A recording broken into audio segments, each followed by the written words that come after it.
When you think about the new emerging core for the Dallas Stars, who are the top 5 players the Dallas Stars must hang on to in order to keep their window wide open? Let's discuss next on Locked On Stars.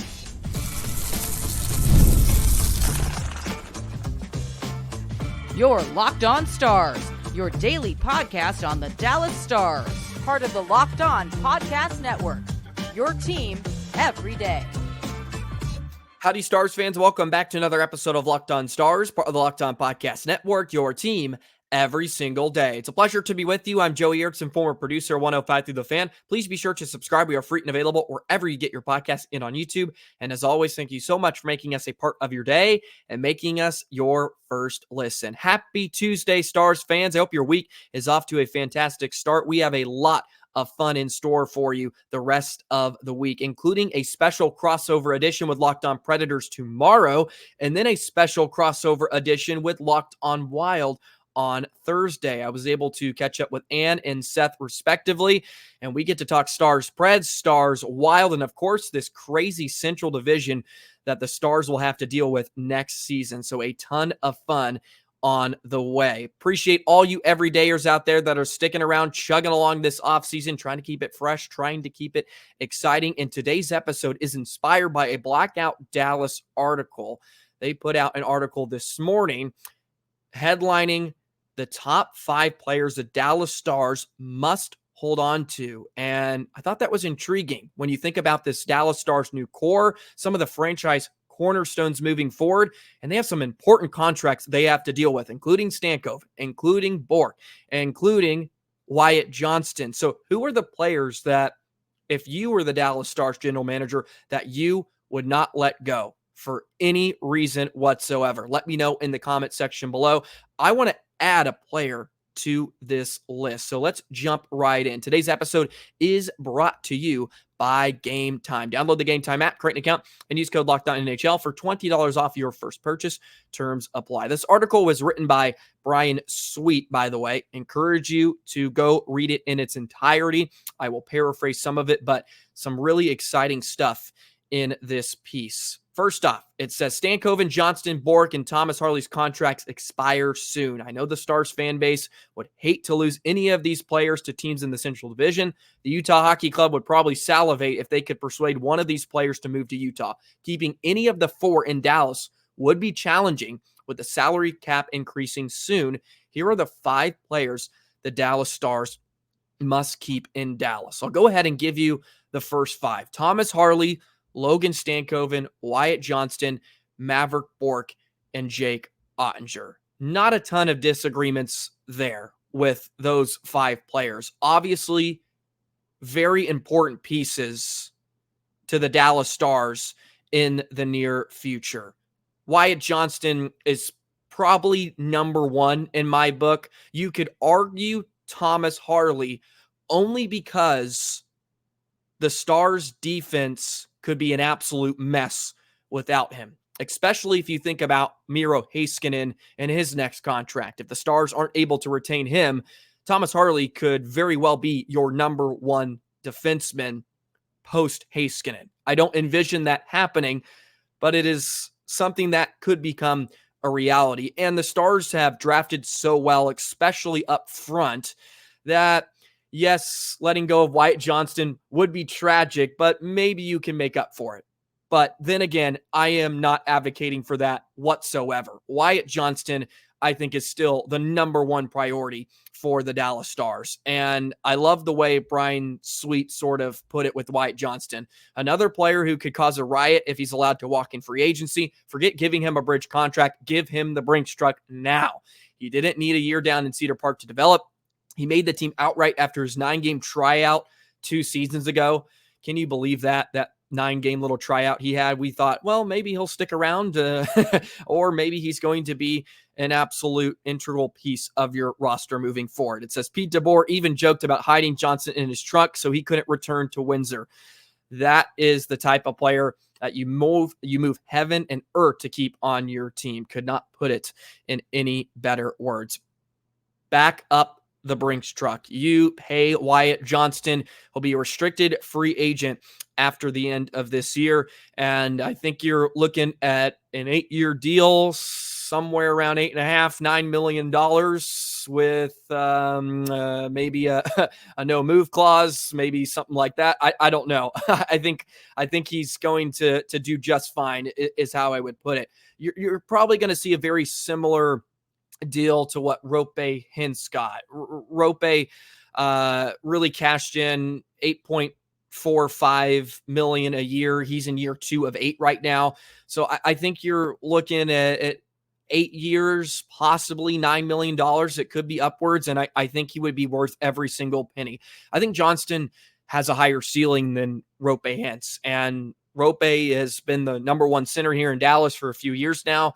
I think Johnston is going to take over that role at some point. I think he's elite of elite in the National Hockey League, and he may not quite be there yet, but boy, is he going to be there in a hurry, and the Stars should lock him up and keep him forever.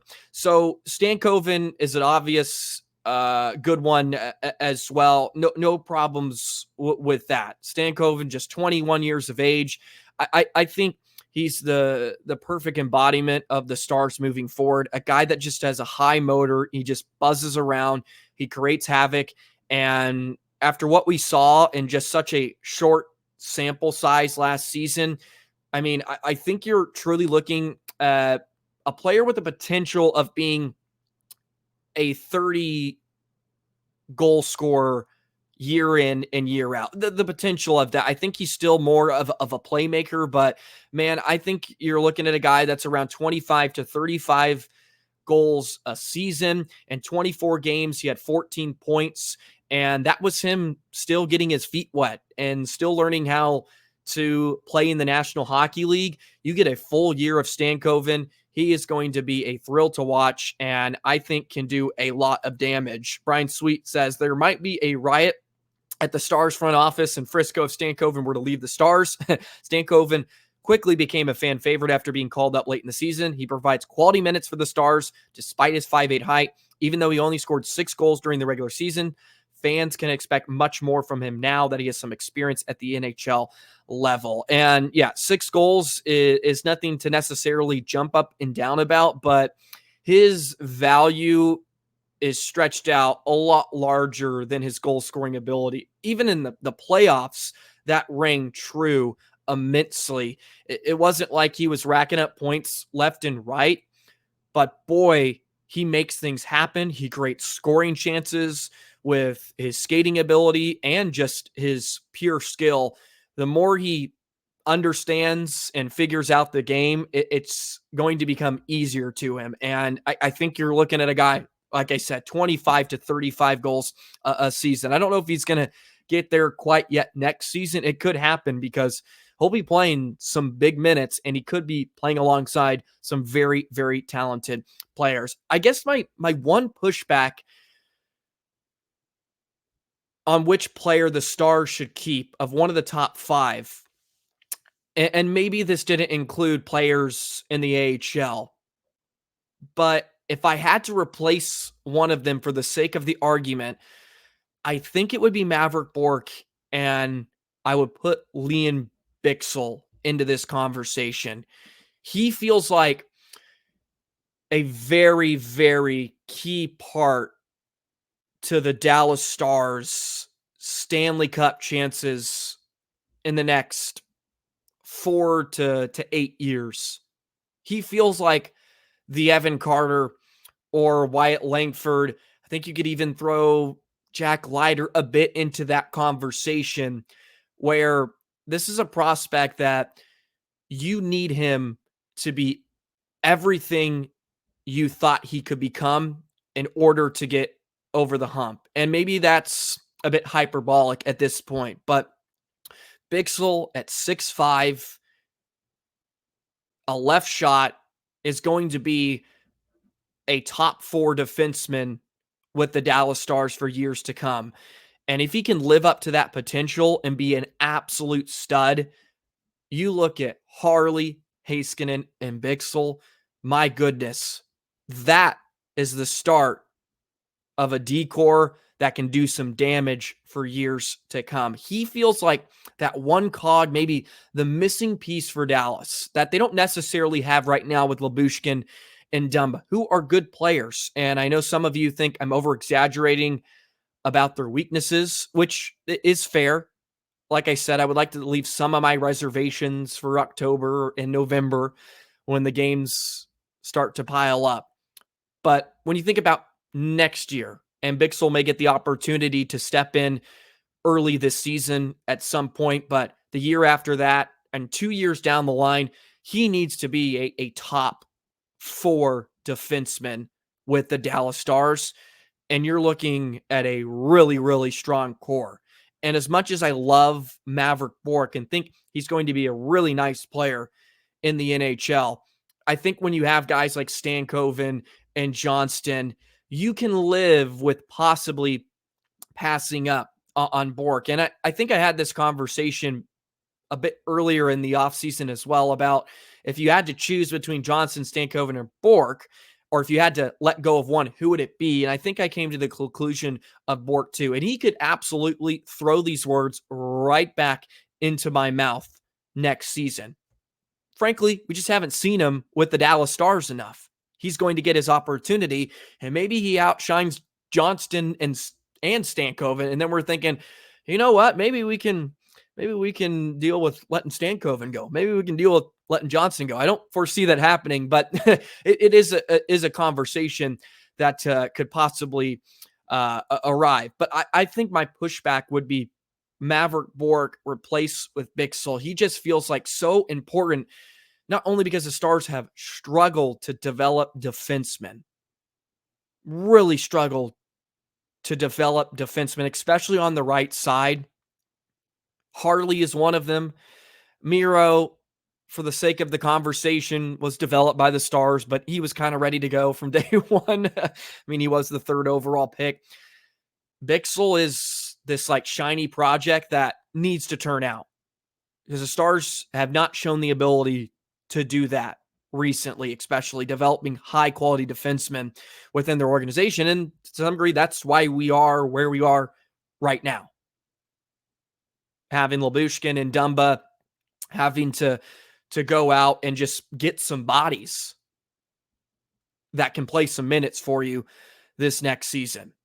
So that would be my one little pushback on this article necessarily. Not really even a pushback, but if I had to replace somebody in the top 5 players the Dallas Stars should keep moving forward, I think I could throw Bichel into the conversation instead of Bourque. Please let me know in the comment section below who your top 5 players would be, because there are a lot of important contracts remaining, as Brian Sweet put in this one. Stankoven, of course, he'll be due for a contract in 26-27, so he still has a couple of years, but Bourque and Johnston will be up at the end of the season.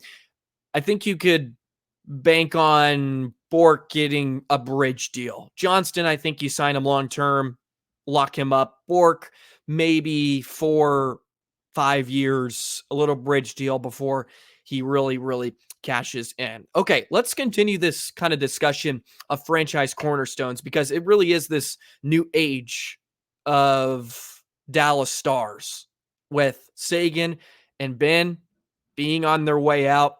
Who's going to really lead the team moving forward? We'll discuss that a bit more in just a moment. Today's episode of Locked On Stars is brought to you by our friends at eBay Motors. Passion, drive, and patience, the formula for winning championships, is also what keeps your ride or die alive. eBay Motors has everything you need to maintain your vehicle and level it up to peak performance. Superchargers, roof racks, exhaust kits, LED headlights, and more. Whether into speed, power, or style, eBay Motors has you covered. It has a little bit of everything. With over 122 million parts for your number one ride or die, you'll always find exactly what you're looking for. And with eBay Guarantee Fit, your part is guaranteed to fit your ride every time or your money back. Because with eBay Motors, you're burning rubber, not cash. With all the parts you need at the prices you want, it's easy to make your car the MVP and bring home huge wins. Keep your ride or die alive at ebaymotors.com. Eligible items only. Exclusions apply. eBay Guarantee Fit only available to U.S. customers.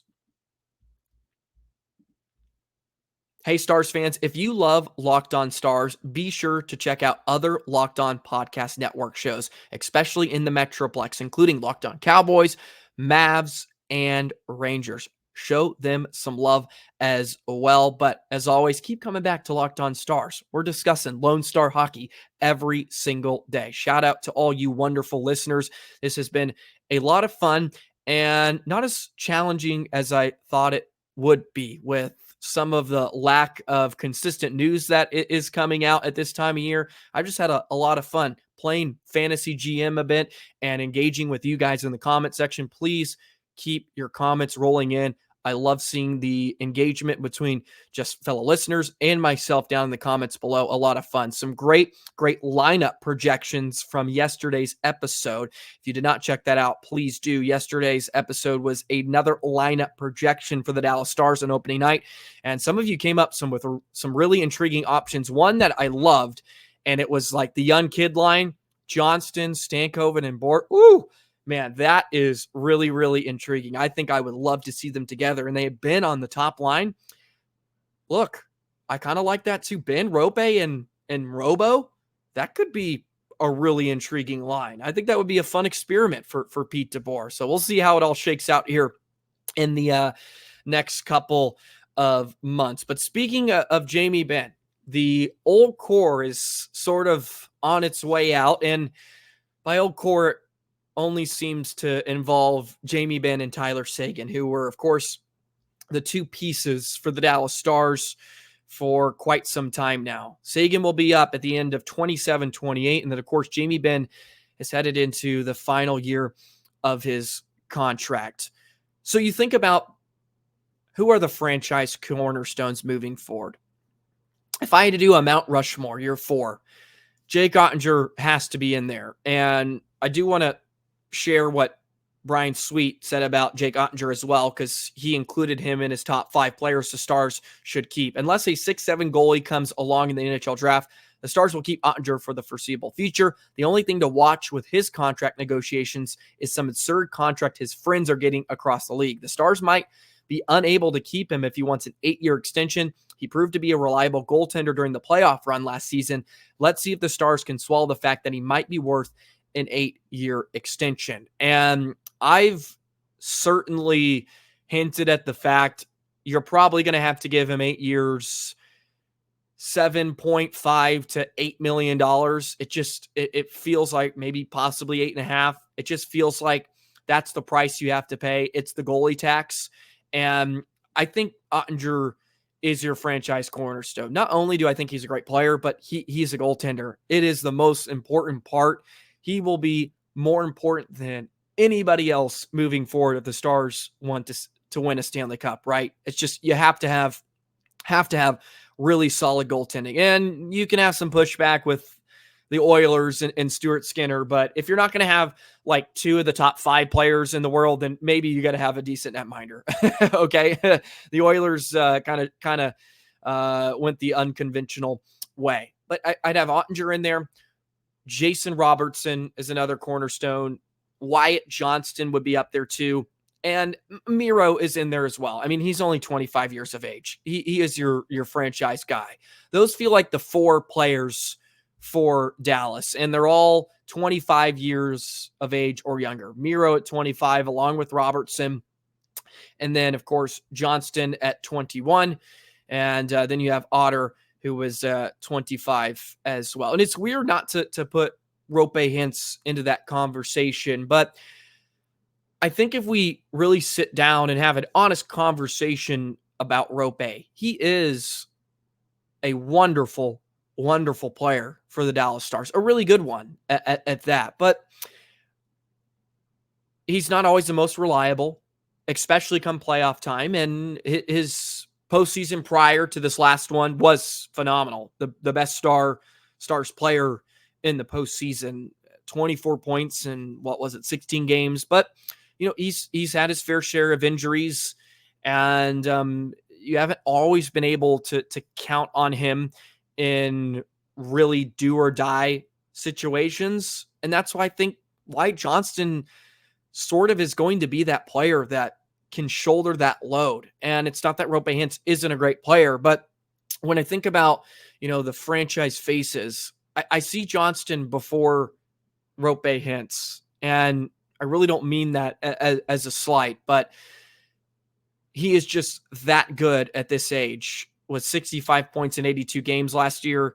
And as I mentioned just a minute ago, I think his ceiling is higher. I think he truly has the ability to be one of the top 5 centers in the NHL. And I really don't think that's too hyperbolic. So I think Johnston's in that conversation.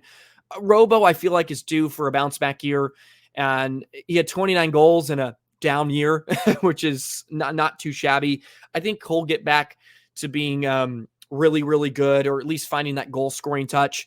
I think Joe Pavelski and some of his weaknesses certainly had something to do with Robo's production. I could see him getting back on track. And look, Robo was top 5 in MVP voting a couple of years ago. Like this guy is really good player, and sort of even a face for the NHL to some degree. They have really kind of drawn themselves toward him, which is not a bad thing for the Dallas Stars. And these are also 4 guys that are going to be leaders in the locker room. Johnston would not surprise me if he's a future captain. I know he's really young to be thinking about that right now, but you think about a player that learned under Joe Pavelski, a captain in his own right for a decade with San Jose, and playing around guys like Jamie Benn and Sagan, who are leaders in the locker room.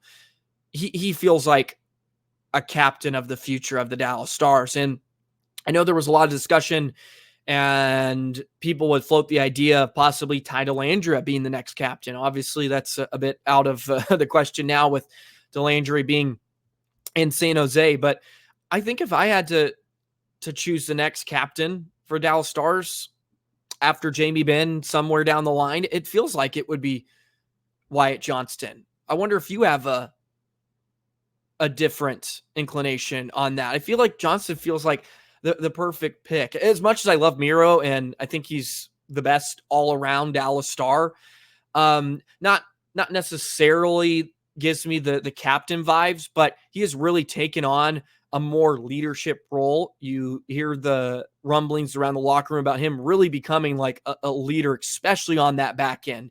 He is truly a force, but I don't necessarily see him with the C necessarily. I feel like he's just a perfect assistant captain, maybe. And maybe that's a bit harsh as well. Not that he couldn't do it. I think he would do a fantastic job, and his play speaks for itself, but just, it feels like Johnston may be the guy that kind of takes over that role as a leader in the locker room. Didn't really plan to get into that today, but it just kind of feels like when you're talking about franchise players and cornerstones, I guess that kind of inevitably comes up. But that would be sort of my Mount Rushmore: Robertson, Miro, Johnston, and of course Oettinger. And these contracts that are coming are going to be a doozy for the Stars. Jim Nill has his work cut out for him. I'm sure he's sweating every single day, looking at Puckpedia like we all are, and figuring out how are we going to get the math to line up to keep all of these really, really talented players here in Dallas. I don't know, but that's why he gets paid the big bucks, and he gets to figure it out, and we'll critique as necessary. Alrighty, let's segue into the Dallas Stars, who will be world travelers next season. They're heading over to Finland, and there was an interesting little graphic that came out about the Stars will actually travel the most miles next season within the NHL. I'll share that with you in just a moment.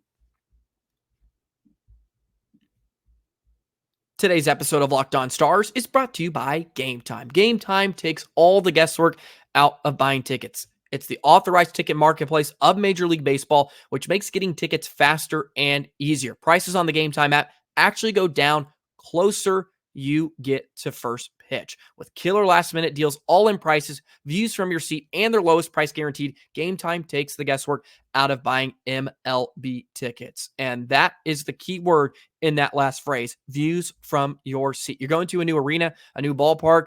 It can be really tricky, and sometimes you don't know what kind of obstructions you're going to have. With Game Time, you can see the view from your seat, so you know you're not going to get obstructed by a railing, a pole, a piece of glass, who knows.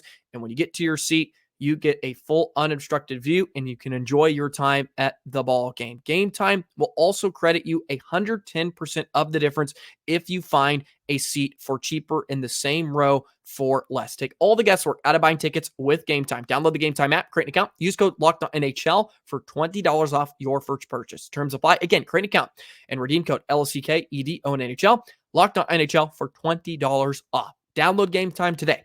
Last minute tickets, lowest prices guaranteed.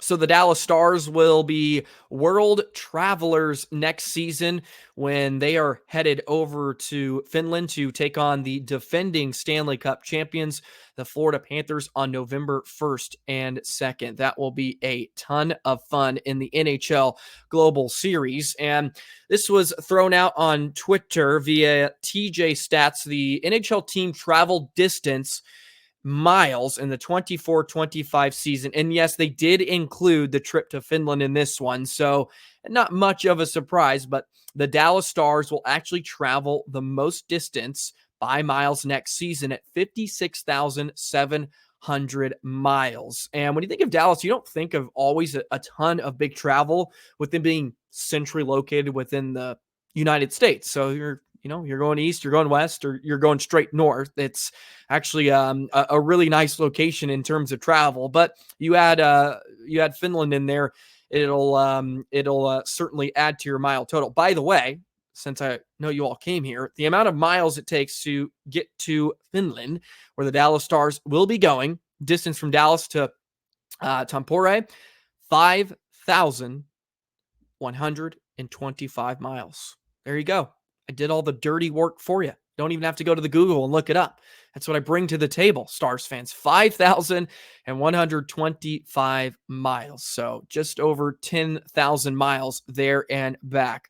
Stanley Cup champions, they are the second most traveled at 51,000, 100 miles. The Ducks are in the top 5 along with Edmonton and Utah. Of course, Edmonton and Florida, I want to say, was the longest distance between two Stanley Cup final participants ever, if I'm not mistaken. I believe that was the longest between two franchises. If you're interested who traveled the least, or who is going to travel the least, it's actually the Pittsburgh Penguins, 31,700 miles. It may be good. They got some aging superstars as well, in Malkin, Letang, and Crosby, so they won't have to put on many flight miles as well. Taking a look at some of the Central Division opponents, Vegas is in the top 10, along with Winnipeg. You have Minnesota down there, 42,200 miles, which is right in the middle of the pack. Colorado and Nashville bunched up there at 18 and 19. I know this isn't the most intriguing stuff, but it is interesting that Stars will travel the most miles. I am intrigued to see how the Dallas Stars handle that, because we saw last year with, I want to say, was it Vancouver or Nashville? It may have been both, but they played in the Global Series and they came back, and I think it was Nashville. They kind of got off to a rancid start, and they kind of called it like they were kind of hung over from that trip. Dallas, after their game on the 2nd against Florida, I want to say has 5 to 6 off days, which of course will include travel before they play their next game. But I think you'd be kind of silly to at least not acknowledge that could play a factor into how the Stars season goes, depending on how they do in Finland. You pick up 2 wins, maybe it's like, oh, who cares? But you drop both at a pretty important time, that pre-Thanksgiving, trying to jostle your way into the standings, find yourself in a good position pre-Thanksgiving. That could be an important stretch for the Dallas Stars. Hopefully they don't have too much of a hangover from heading over there, but I think it may energize a lot of them with, of course, all the Finnish talent the Stars have. The Finnish Mafia gets to play in their home country. It's going to be so exciting. I can't wait for them to get over there and compete in the Global Series. So there you go. Just wanted to share that. The Stars will be world travelers next season, and that will wrap up today's episode of Locked On Stars. Hope this was an entertaining one for you. Please let me know your new core, the top 5 players the Stars must keep when you look at Bourque, Stankoven, and Johnston, along with Harley and Oettinger. Is there someone else you would put into that conversation? Or are you comfortable with those 5 players? All right, be on the lookout. Crossover episode with Ann of Locked On Predators tomorrow. Had a ton of fun getting to talk Star spreads with her. And then on Thursday, Locked On Wild. Me and Seth going head to head, getting into our conference and Central Division rivals a little bit. A lot of fun, and I know many of you enjoyed the crossover episodes, so enjoy those. And then, of course, we'll see you on Friday as usual. Have a great rest of your week, and we'll see you tomorrow. So long, Stars fans.